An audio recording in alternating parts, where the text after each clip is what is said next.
The Leadville Trail 100 is an ultramarathon that takes place in the Rocky Mountains just outside of Leadville, Colorado. It's known as the Race Across the Sky, and really it's considered one of the oldest and largest 100-mile trail running races in the United States. My obsession with Leadville really started a year ago. I crewed for a good buddy of mine, Mike Harkins, who took on the Leadville Trail 100 in 2023. It's not a race I knew about prior to him asking me to be a part of his crew and one of his pacers, but as soon as I got out there and experienced the atmosphere, especially at Twin Lakes, which is the longest turnaround point in the race, it was something I knew immediately that I wanted to be a part of, something that I felt like I had to sign up for and take on the challenge.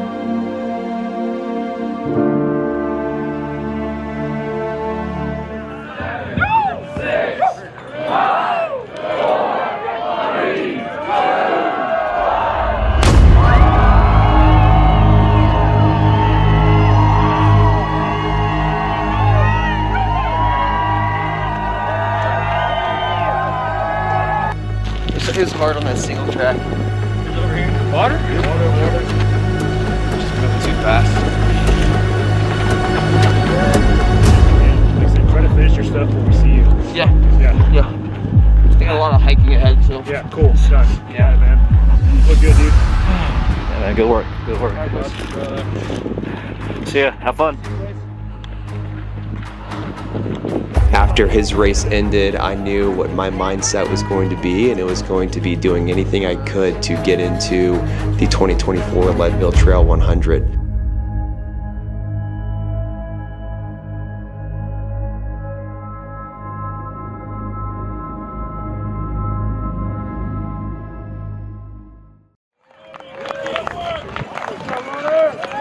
I got a few shoes.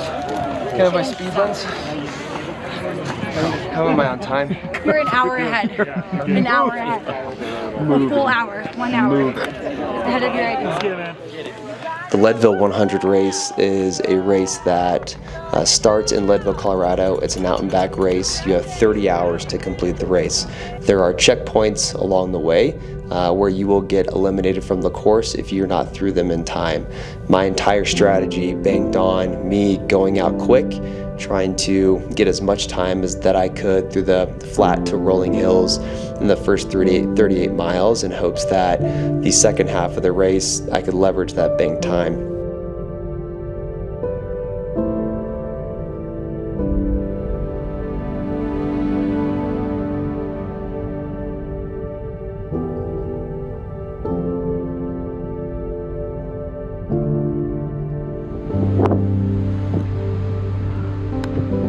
Let's go! Woo! As soon as I saw my crew in Twin Lakes, I just felt like I had such better energy. I felt like I came in there smiling to them. They were excited to see me. I was curious what they'd been up to for the last 8 hours while I was taking on this beast of a climb. Got a rock right there.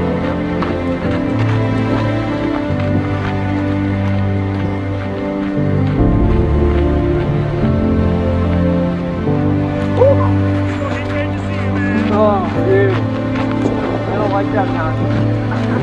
It's not very nice. Damn, dude.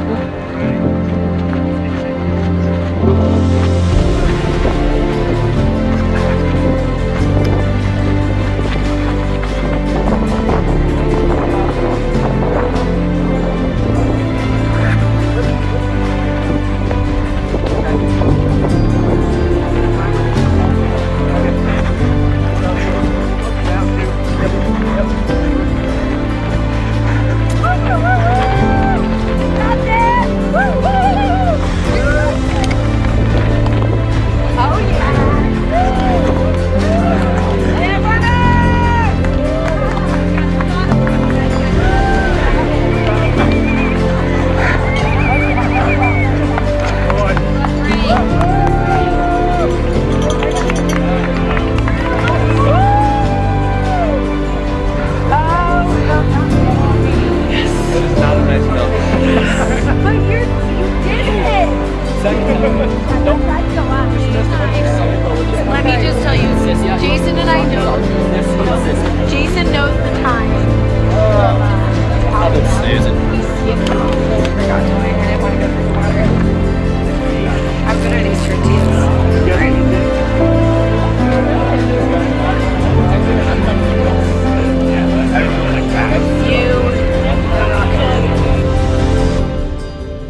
But again, I can't emphasize enough the positive energy, the words of encouragement.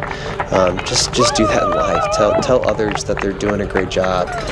Make them believe it, because as soon as they can believe it, you can believe it in yourself, and you can get to the top of whatever you're trying to climb. Yep. All right, boys, crush it.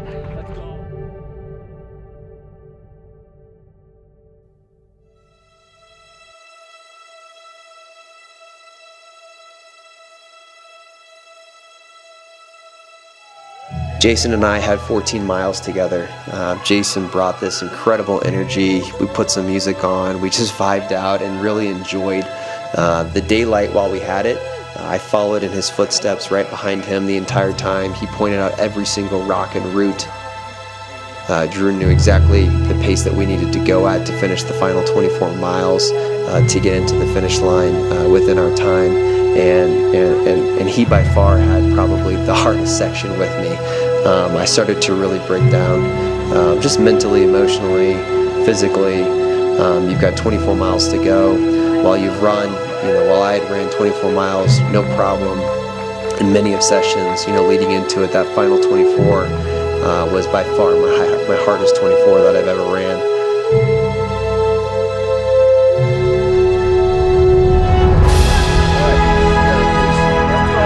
Thank you, brother. Hey, good stuff.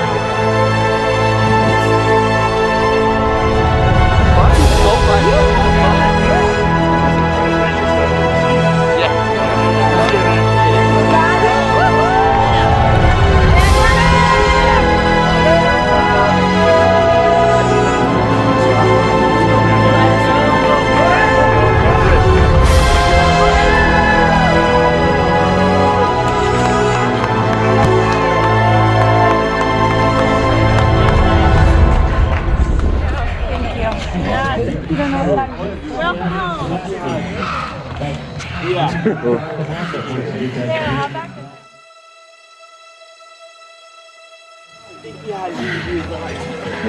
Definitely less than 3 miles.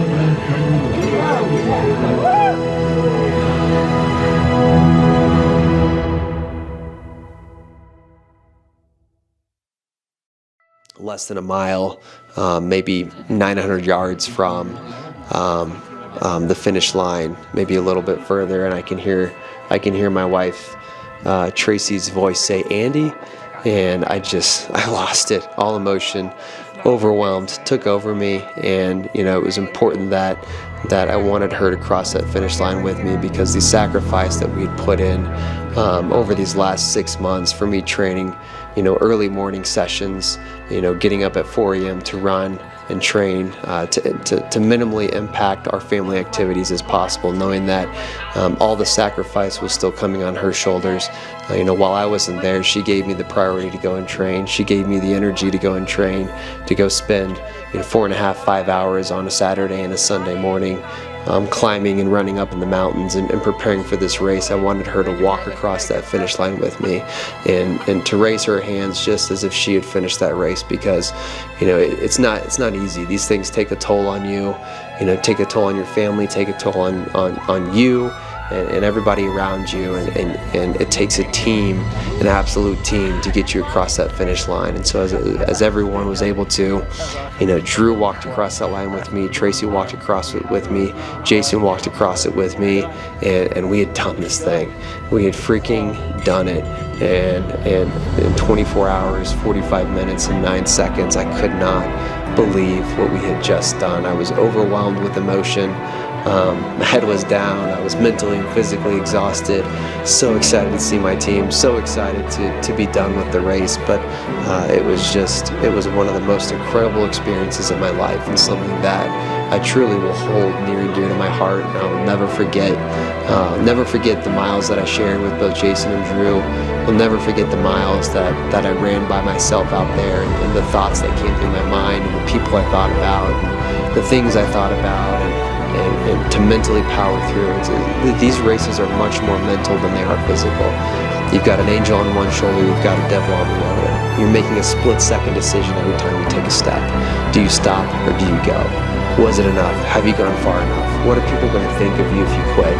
What are people going to think of you if you finish? Is your time that you finish going to be good enough? Did you hit your goal? Did you not hit your goal?